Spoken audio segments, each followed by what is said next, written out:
Jangan pernah menafsirkan salah satu Mazmur Daud yang berkata, diam di rumah Tuhan itu kesukaanku.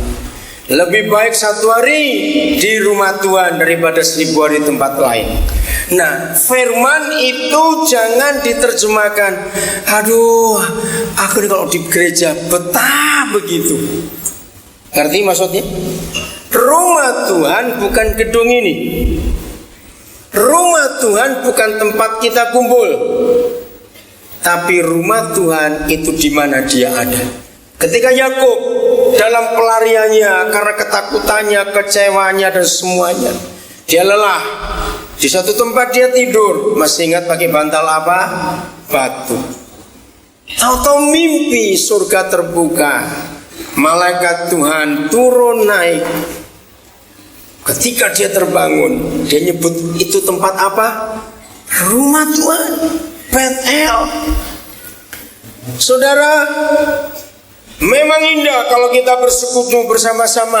Hadirat Tuhan luar biasa, tidak salah, yakin betul. Yang lelah disegarkan, yang putus asa dihiburkan, dikuatkan, diberi pengharapan baru. Karena hadirat Tuhan ada di sini tiap kali kita beribadah.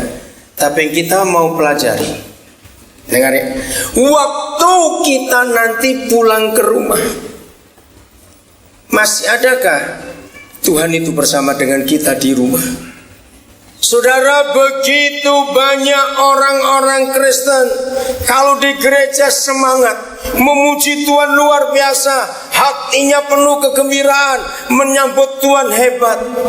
Tapi ketika pulang ke rumah, hari ini kita akan belajar tentang rumah, saudara. Itu penting sekali. Rumah. Alkitab adalah satu-satunya buku di dunia ini. Tidak ada buku lain di dunia yang pernah ada tulisan, tidak tahukah kamu bahwa tubuhmu itu rumah Tuhan? Betul tidak? Itu hanya Alkitab. Alkitab adalah satu-satunya buku di dunia ini yang bicara tentang rumah. Itu paling banyak. Taman Eden itu rumah. Walaupun gak disebut ada bangunan di situ, tidak, itu rumah. Dari mana kita bisa mengetahui kalau Taman Eden itu rumah? Mari kita buka Kejadian 3 ayat yang ke-8. Di pasal 3 kitab Kejadian ada kisah tentang apa? Cepat jawab, ada kisah tentang apa? Jatuhnya manusia. Dosa yang dibuat oleh mereka berdua itu fatal atau ringan? Jawab, fatal atau ringan? Fatal. Tapi hari ini kita akan mendengar dan mengerti kebenaran ini, saudara. Hati Bapa di surga hancur dan sedih. Mengapa engkau berdua tidak taat? Hatinya sedih. Hukuman diberikan. Mereka dua diusir di taman itu. Taman itu dibuang sampai hari ini tidak ada lagi.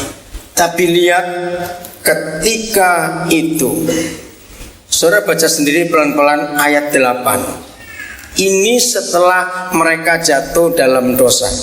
Baca ya pelan-pelan sendiri. Ayo pelan-pelan renungkan.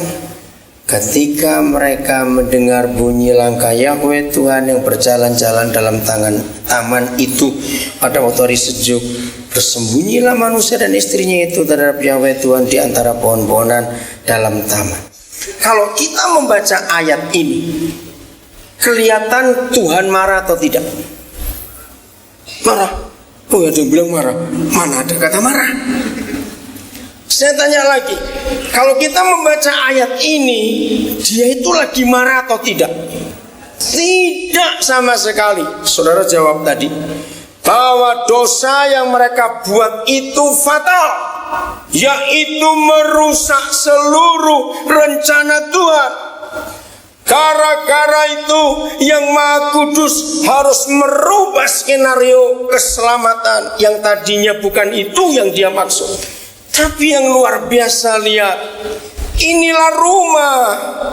Ketika mereka mendengar bunyi langkah Yahweh Tuhan yang berjalan-jalan dalam taman itu pada waktu hari sejuk, mana ada kata unsur marah? Oke, saya tanya balik. Sekarang tolong buatkan kalimat kalau Tuhan sedang marah. Kira-kira ayat itu bunyinya kayak apa? Cepat. Saya percaya kalau orang Batak dan orang Jawa buat kalimat itu pasti beda. Jangan tersinggung, saya cuma ngomong. Ayo cepat. Surat ini di Medan, banyak orang Batak. Kalau Tuhan lagi marah, ayatnya bunyi apa? Saya di belakang bilang bunyi apa tadi? Gimana? Kecepatan. Karena masih banyak yang kita mau pelajari. Bunyinya bagaimana kira-kira kalau Tuhan lagi marah di ayat ini? Gak usah ragu-ragu, cepat. Ayo, seorang saya mau menjadi pahlawan ke sini. Kalau Tuhan lagi marah, ayat ini bunyinya bagaimana kira-kira? Tolonglah saya minta. Saya itu kalau ngajar, kalau khotbah itu ngajar. Saya khotbah tidak pernah cuma satu arah.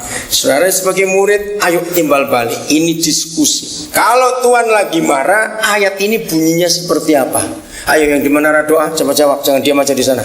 Ayo di sana, ayo semuanya. Kira-kira gimana kalau Tuhan lagi marah? Ayat ini bunyinya apa? Singer ada yang monolog? Ya apa? Sini. Boru siapa? Kursi terus maju. Ucapkan kalau Tuhan lagi marah kayak apa? Cepat. Lalu lebih berat nyanyi daripada ngomong loh. Cepat maju. Ayo kursi terus. Saya minta cepetan. Waktunya jalan terus. Coba kalimatkan kalau Tuhan lagi marah, ayat ini bunyinya kayak apa? Tepuk tangan buat artis kita yang luar biasa. Loh, ayo cepat. Saya nggak ngerjain, ini saya serius. Loh, tolong pakai mikrofon. Sebutkan kalau Tuhan lagi marah, ayat ini bunyi kayak apa? Dengar, semua diam ya, diam. Loh, ya kalau Tuhan lagi marah, kalimatnya kayak apa kira-kira? Iya boleh.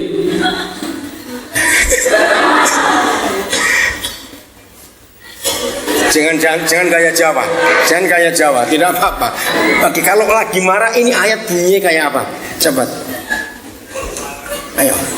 Mau pakai bahasa Batak juga boleh, sudah tidak apa-apa ngomong. Iya, ayo. Kalau Tuhan lagi marah ayatnya bunyi kayak apa? Marah. Ya, ini ayat ini kan ditulis Tuhan nggak lagi marah. Walaupun Tuhan tahu mereka baru berubah dosa. Nah sekarang kalau Tuhan lagi marah, kira-kira bunyinya seperti apa ayat ini? Kalimatnya gimana? Coba. Nggak usah ragu-ragu, ayo. Kalau Tuhan lagi marah bagaimana? Tuhan dulu ya? Iya, teriakan coba. Ayo, peragakan, nggak apa-apa, ayo. Ada kamu di mana? Bukan Batak itu.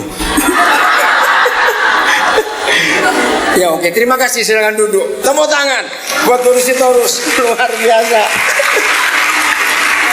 Saudara dengar, setiap kali Tuhan hadir dalam ibadah, lawatan terjadi, orang dipulihkan, orang disembuhkan, orang dilepaskan.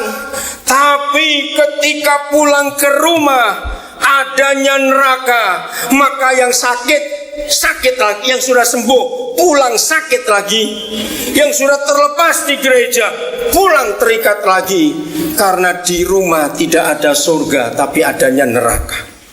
Berapa banyak istri-istri, suami-suami, anak-anak kalau di ibadah di gereja luar biasa, sungguh dekat dengan Tuhan, merasakan ada Tuhan, air mata boleh mengalir, hati berlimpah sukacitanya. Tapi kalau pulang malas, suasana rumah tidak enak sama sekali. Ngerti maksud saya saudara? Maka itu jangan cuma hebat kalau di gereja. Mulai hari ini setiap Jumat harus periksa bagaimana suasana rumah kita. Di sini kita belajar, walaupun Bapa yang baik itu tahu mereka dua berbuat dosa dan fatal dosanya, tapi tetap dengan lembut dia tanya. Dia berjalan-jalan di taman itu di hari sejuk. Kalau Tuhan marah maka betul nggak? Mana dua orang ini tadi? Kenapa sembunyi di situ? Hei, apa yang kau buat? Ternyata lihat tanyanya lembut. Di manakah engkau, hai manusia? Nggak ada unsur kemarahan sama sekali. Mengapa banyak anak-anak takut pulang ke rumah? Mengapa banyak anak lebih senang tinggal di rumah temannya atau di rumah opongnya? Karena rumah mereka seperti neraka. Mari kita jujur saudara, bagaimana akhir-akhir ini suasana rumah kita? Sayang sampai hari ini saya belum menemukan terjemahan yang tepat dalam bahasa Indonesia. Dalam bahasa Inggris ada dua kata untuk rumah, a house dan a home, betul? A house itu bisa dibuat oleh seorang kontraktor. A house bisa digambar oleh seorang arsitek dengan mewah, megah, tergantung berapa uang yang kita punya. Tapi a home tidak bisa dibuat oleh arsitek yang terhebat dan kontraktor terhebat sekalipun, iya atau tidak. A home itu suasananya. Nah, a home ini yang setan paling benci. Setan tidak pernah marah kalau orang hanya bisa bangun rumah. Silakan, proyek-proyek perumahan luar biasa di mana-mana. Tapi yang setan marah kalau a house itu jadi a home. Suasananya bagaimana? Itu penting sekali. Mari kita lihat satu ayat lain lagi. Yohanes pertama ayat 38. Tetapi Yesus menoleh ke belakang. Ia melihat bahwa mereka, inilah dua murid yang pertama yang dipilih oleh Tuhan Yesus. Ia melihat mereka mengikut dia, lalu berkata kepada mereka, saudara-saudara diberkati Tuhan, pertanyaan Tuhan Yesus kepada dua murid pertama ini pertanyaan seluruh manusia di dunia sampai hari ini. Saya ulangi, pertanyaan Tuhan Yesus kepada dua muridnya Yohanes Pembaptis yang akhirnya jadi murid Yesus yang pertama dari yang 12 itu menjadi pertanyaan seluruh manusia di dunia sampai hari ini. Ayo baca sama-sama pertanyaan Tuhan Yesus kepada mereka. 1, 2, 3. Apakah yang kamu cari? Stop. Saudara, dari manusia lahir bayi sampai manusia mati usia lanjut, ternyata manusia tidak pernah berhenti mencari sesuatu. Betul? Orang yang sudah kaya sekalipun, saya tanya para pengusaha konglomerat, walaupun sudah kaya raya, rumahnya sudah banyak, kekayaannya tak terhitung, tetap mencari sesuatu tidak? Jawab, tetap mencari tidak? Tetap. Yang sudah pensiun sekalipun, anak-anak sudah mapan semuanya, tetap mencari sesuatu atau tidak? Nah, anak-anak Tuhan, setiap kali saudara ketemu orang, siapapun orang itu, dia berpangkat tinggi, dia rakyat jelata, dia orang kaya, orang miskin, berpendidikan ataupun tidak, ternyata semua manusia di dunia selalu mencari sesuatu. Nah, yang ditanyakan Tuhan Yesus kepada dua orang murid pertama ini, apakah yang kau cari? Kita lanjutkan, saya akan baca, saudara perhatikan. Kata mereka kepadanya, Rabi, artinya guru. Lihat ini, di manakah engkau tinggal? Berarti mereka tanya apanya Tuhan Yesus? Rumah, tempat tinggalnya. Nah, ini yang unik. Walaupun tidak semua saudara pernah teliti membaca 4 kitab Injil, walaupun tidak semua saudara pernah meneliti, tapi saya percaya kalau saya tanya pertanyaan ini, saudara akan bisa jawab. Pertanyaan ada 2. 1, menurut saudara, apakah Tuhan Yesus selama dia hidup di dunia pernah sewa rumah atau kontrak rumah? Jawabannya tidak. Yang kedua, selama Tuhan Yesus ada di dunia, pernahkah dia beli rumah? Kalau begitu, untuk apa mereka dua tanya, di manakah engkau tinggal? Saudara, saya mau katakan kalimat ini dan saya minta saudara merenung 5 detik lah. Begini, apa yang akan terjadi pada seorang yang pernah saudara ketemu? Ternyata orang ini selama dia hidup dari umur sekian sampai sekian itu. Ternyata orang ini adalah orang yang seumur hidupnya tidak pernah berkata, aku mau pulang, aku ingin pulang, aku mau pulang. Kalau saudara ketemu orang yang gak pernah bisa berkata, aku mau pulang, orang itu kira-kira bagaimana hidupnya? Menyedihkan atau biasa? Kalau orang itu gak pernah bisa berkata, aku mau pulang.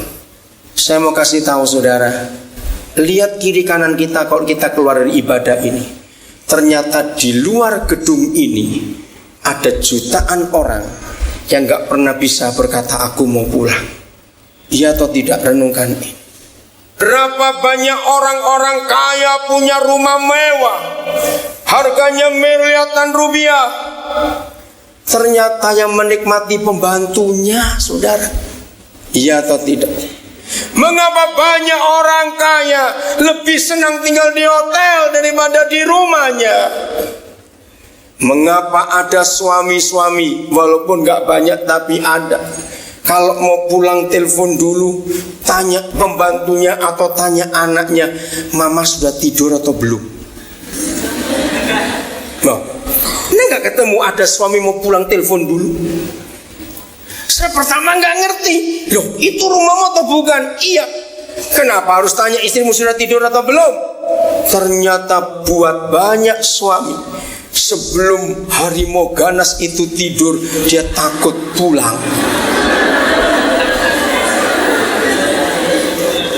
Loh kira-kira pernah gak saudara ketemu suami seperti itu? Banyak anak-anak juga takut pulang sebelum ayah ibunya tidur. Saya punya pertanyaan klasik. Dengar ya, dengar. Maka itu orang tua rendahkan hati. Suruh teman-teman saudara tanya kepada anak-anak kita. Suruh ya. Ini pertanyaan klasik. Begini. Om mau tanya atau tante mau tanya. Menurut kamu anak-anak, kamu itu lebih senang bapakmu di rumah atau tidak? Jujur ya orang tua. Tanya anak-anak, suruh temanmu tanya. Serius. Kalau sampai anak-anak saudara jawab, oh om, kami itu senang kalau papa nggak pulang. Ngerti ilustrasi ini saudara? Kira-kira bapaknya kayak apa itu? Ngerti nggak maksudnya? Kalau sampai anak-anak nggak suka bapaknya ada di rumah, saudara, sekali lagi saya katakan, sehebat apa kehadiran Tuhan dalam suatu kebaktian, sehebat apa zaman Roh Kudus dalam satu pertemuan kudus, sedahsyat apa urapan surga turun, sehingga orang rebah, orang dijamah, orang gemetar, orang menangis, orang macam-macam. Itu bukan akhir. Tetapi waktu kita pulang ke rumah, bagaimana suasana rumah kita, itu yang menentukan. Lalu siapa sebuah house bisa menjadi home? Siapa yang bisa buat? Jawabannya adalah ayah ibu yang harmonis. Katakan amin. Kalau ayah ibu itu harmonis saudara, maka surga ada di rumah itu.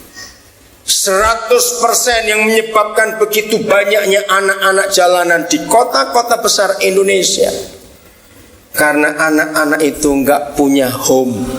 Mereka nggak pernah bisa berkata pulang. Saya tanya kepada saudara, awal 80-an saya buat research. Waktu itu Roh Kudus menghadapkan saya pada fakta yang selalu sama dalam kira-kira 3 bulan. Nah itu cara saya belajar dari Roh Kudus.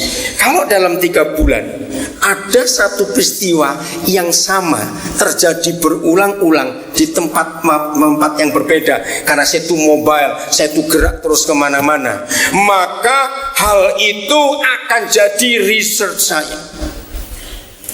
Awal 80-an ada sebuah kasus yang menarik, dan sampai hari ini saya menemukan kebenaran itu.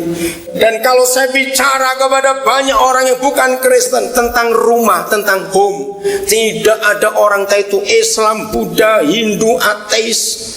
Kalau saya ajak bicara tentang home, tentang rumah, tentang pulang, tidak ada orang yang menolak. Dan ini ayatnya. Saya baca terus ya. Apa jawaban Tuhan Yesus ketika ditanya, di manakah engkau tinggal? Ayat 39. Ia berkata kepada mereka. Nah ini yang menarik. Kita tahu Tuhan kita nggak pernah sewa kontrak maupun beli rumah. Kok bisa dia jawab begini? Ia berkata kepada mereka, marilah dan kamu akan melihatnya. Mereka pun datang dan melihat di mana ia tinggal. Dan hari itu mereka tinggal bersama-sama dengan dia. Waktu itu kira-kira pukul 4. Nah ini yang membingungkan saya. Kok bisa Tuhan kita ngajak mereka ke rumahnya? Di mana rumah itu? Tidak ada satupun ayat yang mendukung. Sampai hari ini saya belum ketemu. Kira-kira saudara tahu nggak ini rumah yang macam apa? Ayo ikut. Hari ini saya akan beritahu kepada saudara. Begini, Yesus berkata, belajarlah kepada anak-anak. Betul? Itu firman yang dahsyat. Belajarlah kepada anak-anak. 80% lebih wahyuan firman yang saya terima, saudara, dengar ya, 80% lebih wahyuan firman yang saya terima itu pasti ketika saya kumpul anak-anak. Setiap kali saya kumpul anak-anak, saya belajar. Sebab buat saya, mereka dosen-dosen saya. Maka itu kalau ada orang tua berani dengan dosen, engkau nggak lulus jadi mahasiswa abadi. Lihat saja itu nanti. Serius. Mulai hari ini semua orang tua harus menghormati anak-anak. Ternyata salah kalau kita paksa anak hormati kita orang tua. Mereka itu dosen-dosen kita. Jadi kalau ada satu keluarga punya 4 anak. Anak pertama umur 10 tahun, anak kedua umur 8 tahun, anak ketiga umur 4 tahun, anak kedua umur 2 tahun. 10 tambah 8, 18 tambah 4, 22 tambah 2, 24. Berarti orang tua itu sudah kuliah 48 semester. Itu S berapa? Kalau sudah kuliah 48 semester, karena 24 kali 2 toh 10, 18, 4 dan 2. Betul? Saudara nggak lulus-lulus, harus punya anak 4 lagi supaya lulus. Itu artinya belajarlah kepada anak-anak. Awal 80-an saya buat riset ini. Saya ke kota ini, ketemu kasus itu. Saya ke kampung ini, ketemu juga. Saya pindah ke provinsi sana, ya ketemu yang sama begini. Ada satu kata sakti yang dimiliki oleh semua anak. Entah anaknya orang kaya, anaknya orang miskin, anaknya pejabat, anaknya rakyat biasa, pokoknya anak. Kalau mereka diajak ke tempat pesta oleh orang tuanya, pestanya meriah, saudara. Lampu warna-warni, musiknya hebat, balon di mana-mana, makanan, permen, ramai sekali. Dengar, kalau anak-anak sudah capek, mereka punya satu kata sakti. Mau dibujuk dengan apa saja oleh orang tuanya, orang tua harus tunduk pada jenderal kecil itu. Kata apa? Loh, pinter semua kalau begitu. Betul, saudara. Nah, itu yang saya temui. Akhirnya dalam 3 bulan itu, kata pulang itu memenuhi benak saya. Ada apa di balik kata pulang ini? Lalu saya selidiki, coba lihat.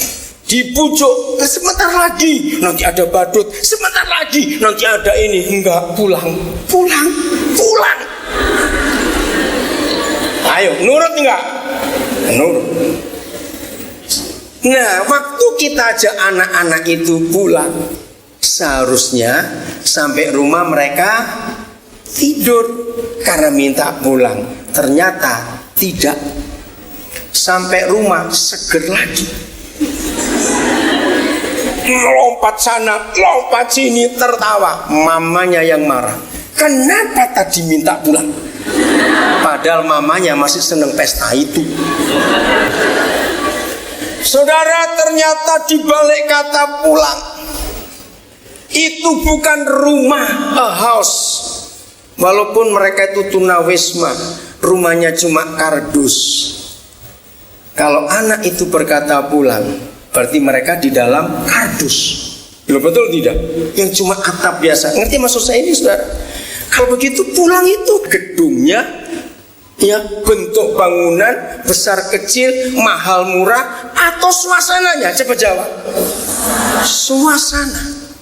Nah, suasana ini tidak bisa dibayar oleh apapun juga. Jawab ya atau tidak. Suasana home itu dahsyat, saudara. Kenapa mereka minta pulang? Karena di rumah mereka bisa bebas, nggak pakai baju pun nggak apa-apa, guling-guling, lompat-lompat. Maka itu saya pesan, jangan anak-anak kecil dibelikan baju pesta yang mahal-mahal. 2 jam copot semua, percayalah itu. Panas mah, gatal mah. Betul tidak? Itu cuma karena kesombongan orang tua yang kurang ajar itu. Lu serius, betul nggak? Kita nggak mengerti perasaan anak-anak. Semua anak kecil kalau dikasih baju pesta itu tersiksa, saudara. Lu ya jawab ya atau tidak? Ya. Anak-anak itu, aduh, pribadi yang polos sekali. Bulan-bulan pertama saya menikah, istri saya itu heran, saudara. Saya tuh punya hobi yang agak unik, mau niru juga boleh karena ini gratis. Hobi saya adalah salah satunya, ya ada banyak.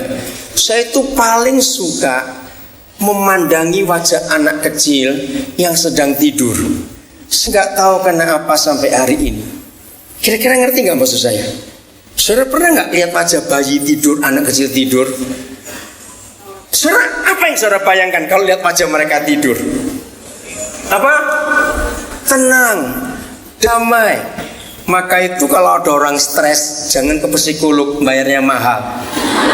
Cari bayi tidur, suruh ngeliatin. Aku bilang gini, anak ini nggak punya ATM, tidurnya nyenyak. ATM-mu banyak nggak tidur-tidur, goblok kamu. Loh ya atau tidak? Cepat. Oh saudara, melihat wajah bayi tidur tuh saya senang sekali. Iya atau tidak? Coba jawab. Nah, terus yang berikut. Di antara mimik wajah anak, mimik wajah ya, yang saya paling suka, saya itu gemes betul kalau saya ngomong begini nih. Ketika anak itu bohong. Loh betul tidak? Ayo siapa bisa menirukan? Orang gede nggak bisa nirukan wajah anak kecil bohong. Saya tuh kalau ketemu anak kecil bohong, gemes gitu loh. Ih lucu bener, kamu lucu. Loh ya atau tidak? Cepat. Kenapa? Karena ketika anak kecil bohong, saudara, itu nggak bisa bohong. Kenapa? Wajahnya memberitahu, mah bohong, mah bohong. Aduh, tapi yang gede-gede ini, munafik kita semua. Betul nggak? Munafik semua kita ini. Nah, sampai suatu hari, saudara, Roh Kudus tanya saya gini, Daniel, apa sih bedanya wajah anak kecil tidur dan wajah orang dewasa tidur? Saya bilang, apa bedanya? Saya bilang, Papa jangan aneh-aneh lah.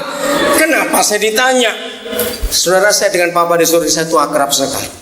Banyak kali dia ngajar saya dengan pertanyaan-pertanyaan seperti itu. Maka itu kalau saudara yang sudah sering dengar saya khotbah, saya tidak pernah, saudara, ini rahasia besar. Saya tidak pernah menerjemahkan Alkitab, berkhotbah dari Alkitab dengan logika seorang teolog. Baca itu, dengar baik-baik.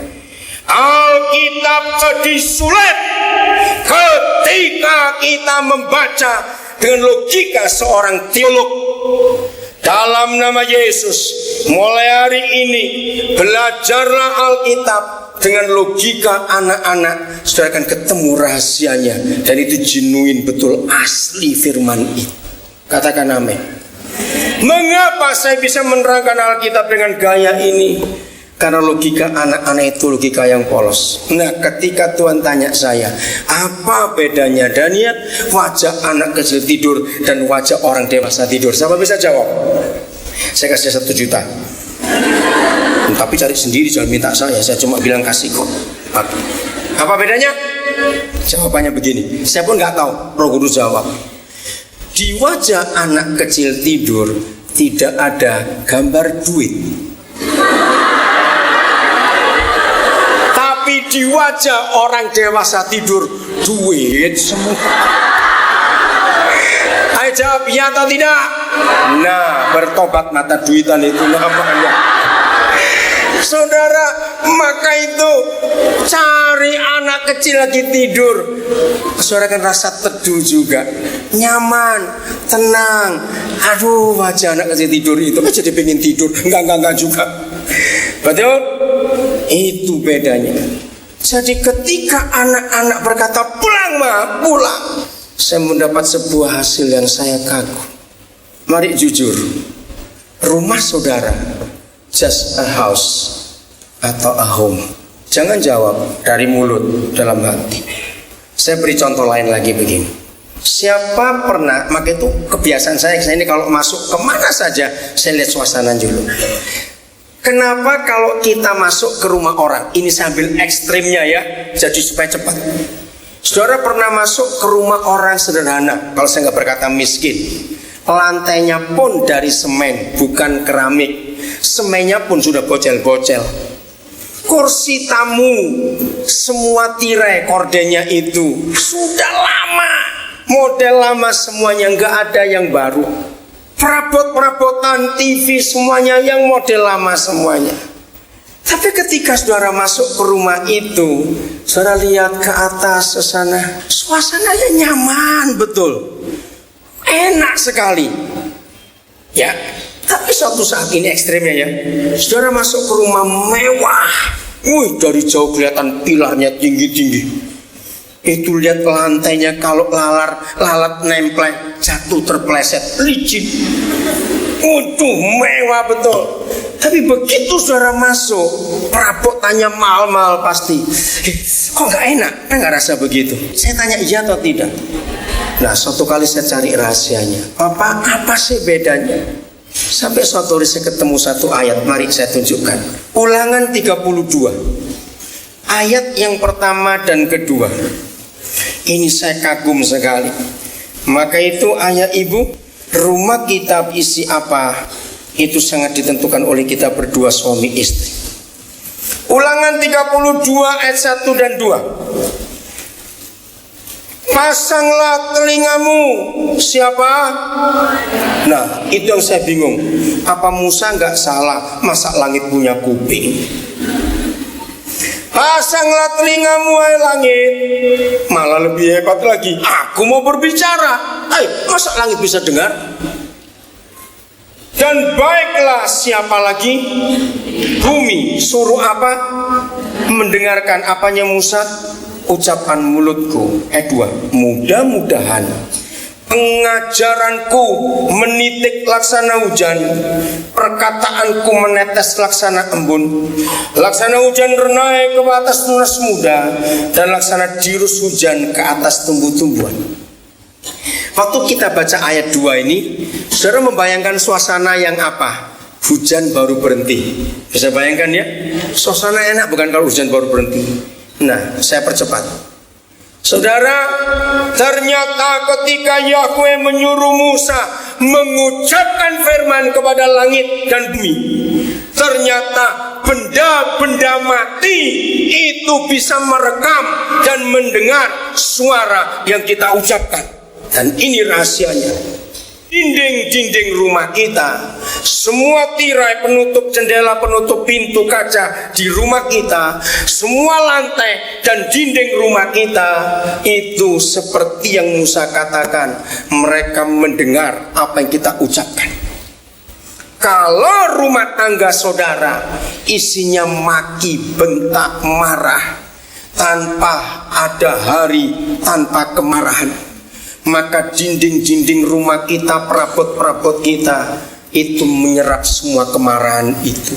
Dan waktu ada orang masuk ke rumah itu, dinding-dinding perabot itu memantulkan kemarahan. Jangan pernah menafsirkan salah satu Mazmur Daud yang berkata, diam di rumah Tuhan itu kesukaanku. Lebih baik 1 hari di rumah Tuhan daripada 1000 hari di tempat lain.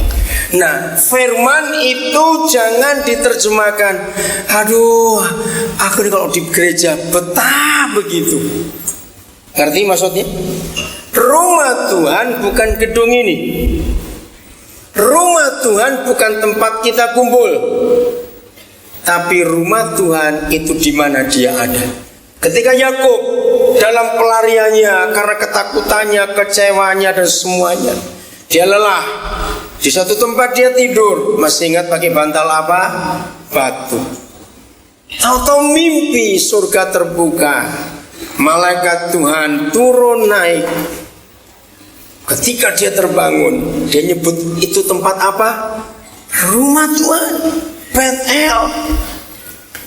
Saudara, memang indah kalau kita bersekutu bersama-sama.